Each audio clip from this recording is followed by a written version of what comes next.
It began not with an empire, but with a dream. In the rugged frontier lands of Anatolia, amid collapsing kingdoms and clashing fates, a tribal leader named Osman saw something others couldn't: destiny. The year was 1299. While the Byzantine Empire weakened and the Seljuks fractured, Osman carved out a small principality that would one day shake the very foundation of Europe, Asia, and Africa. His dream wasn't merely of conquest, it was of unity, of divine purpose. And from that spark, a fire was born that would burn for over 600 years. Welcome to the story of the Ottoman Empire. Don't forget to subscribe to the channel if you love uncovering the lost empires of history.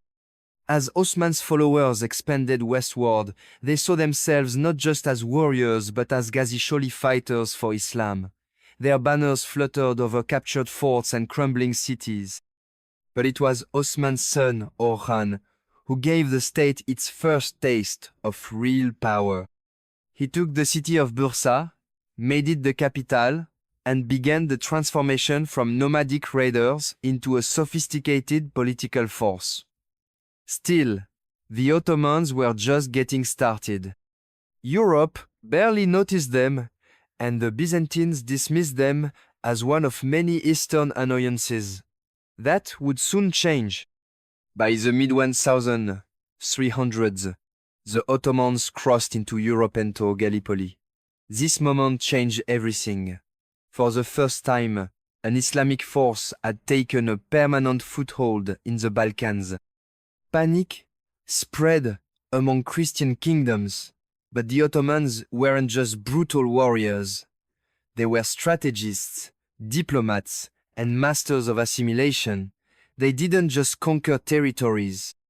They absorbed them, allowed autonomy, and won the loyalty of many.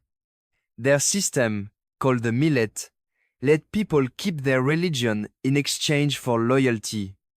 It was clever, it was practical, it was effective, and it kept their growing empire stable for now. If you're finding this story compelling, hit that subscribe button. We've only scratched the surface of what's to come. Then came Murad first, and with him, a shift in identity. He declared himself Sultan, embracing absolute power. Under Murad, the Ottomans crushed the Serbs at the Battle of Kosovo in 1389. The Balkans were now wide open, and the gates to Europe had never looked so vulnerable. But Murad's victory came at a Koste was assassinated on the battlefield, leaving the empire in the hands of Bayezid I, known as Yildirimte Thunderbolt. Bayezid would push the Ottomans deeper into the Balkans, threatening Hungary and even besieging Constantinople. The dream Osman once had was becoming reality, yet every rise invites resistance, and Bayezid would soon meet his match in the most unexpected of places, Central Asia. From the east came a storm. Timur, the brutal conqueror known for pyramids of skulls and rivers of blood. In 1402, Timur met Bayezid at the Battle of Ankara. What followed was disaster.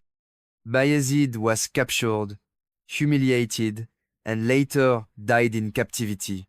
The once unstoppable Ottoman machine collapsed overnight. A civil war broke out among Bayezid's sons. The empire had no leader, no order, and no certainty. For over a decade, they fought for the throne. It was chaos, and many believed the Ottoman dream had ended. But history had other plans. From the ashes of that chaos rose Mehmed I, the prince who restored order. Slowly, carefully, he reunified the fractured empire and rebuilt what had been lost. His work would pave the way for his grandson Man, who would define the empire in the eyes of the world. Mehmed II, known as Mehmed the Conqueror. If you haven't subscribed yet, now's the time, because what happens next will change history forever. Mehmed ascended to the throne as a teenager. Young, bold, and hungry for glory, he had one goal: Constantinople. For over 1,000 years, it stood as the capital of the Byzantine Empire. Strong, walled, proud. But to Mehmed, it was unfinished business. In 1453, after months of siege and relentless cannon fire, the city finally fell. The world watched in awe. Constantinople, once the jewel of Christianity, was now Istanbul, the new heart of the Ottoman Empire. This was no longer a frontier state. This was now a global power. And this is where we'll pause, because what follows after the fall of Constantinople is the Golden Age, an era of unmatched expansion, wealth, and intrigue. The sultans to come would sit atop the world and later plunge it into centuries of struggle. So, don't go anywhere. Hit subscribe and stay with us, because the second part of this story will show you not just how the Ottomans rose, but how they began to fall. At the height of its glory, the Ottoman Empire stood as a colossus astride continents.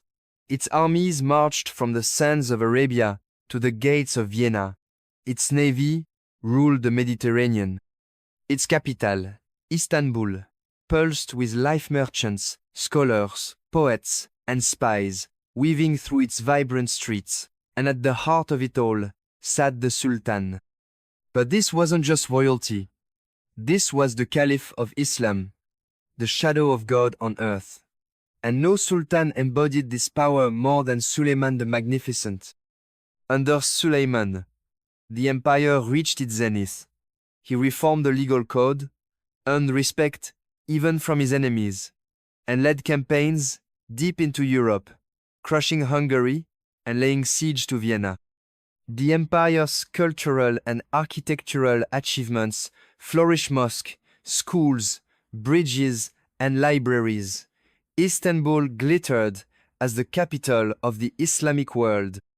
But even as the empire shone on the outside, cracks were forming within.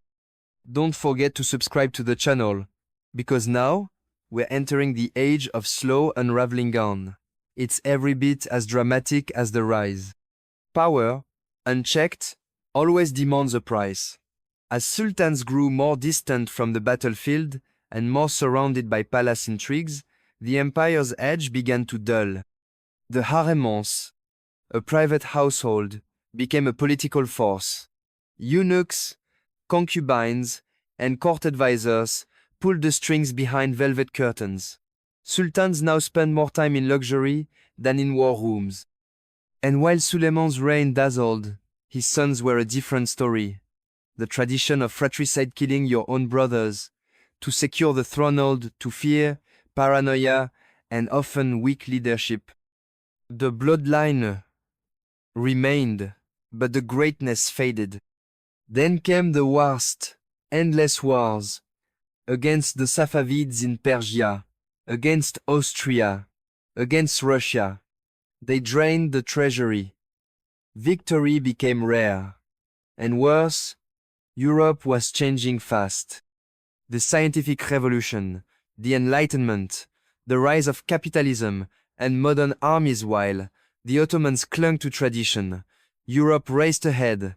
The empire's vast bureaucracy grew bloated. Corruption spread.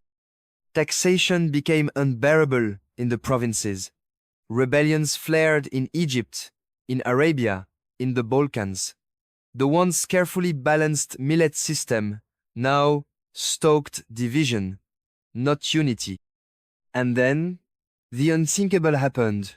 The empire lost territories not to some foreign invasion, but to its own weakness. Greece rebelled and won independence. Serbia followed. Bulgaria, Romania, Egypt, one by one, the empire's limbs began to fall off. In the West, people no longer feared the Ottoman power. They pitied it. The sick man of Europe, they called it. If you're feeling the weight of this historical fall, hit that subscribe button, because it gets even more tragic. By the 19th century, European powers began circling the empire like vultures. Britain, France, and Russia all had their own interests. The Ottomans, trying to reform through a movement called Tanzimat, attempted modern schools, railroads, and legal systems, but the changes came too late. Deep inside, the empire was hollow, and externally, nationalism was rising like a tide. Armenians, Arabs, Kurds, Turks, Greek people began demanding independence, self-rule, identity. The empire that once united religions and cultures was now torn by them. Then came the First World War. The Ottoman Empire sided with Germany. It was a gamble, and it failed. The empire suffered catastrophic defeats. The Arab Revolt, fueled by British promises of independence, fractured the empire's Middle Eastern hold. In Anatolia, chaos reigned. In the aftermath of war, the Allies divided Ottoman lands like spoils. The Treaty of Sèvres was a death sentence. Istanbul was occupied. The Caliphate humiliated. But the final blow wouldn't come from outside. It would come from within. Out of the rubble rose a man, Mustafa Kemal Atatürk, a soldier, a visionary, a nationalist. He rejected the old empire, he rejected the sultans, and he fought for a new republic. In 1922, the Ottoman Sultanate was abolished. In 1924, the Caliphate itself was dissolved. What had begun in 1299 with Osman ended with Atatürk. Over 600 years of rule. And yet, the legacy of the Ottomans still lingers in the mosques of Istanbul, in the laws of modern Turkey, in the cuisine, the art, the echoes of power. Their story is a warning, a wonder, and a whisper through history, from a dream in the mountains to a dynasty that once ruled the known world. This was the rise and the fall of the Ottoman Empire. And if this story moved you, if it made history feel alive, again, don't forget to subscribe. More forgotten empires, more untold stories, more truths buried in time await you right here on this channel.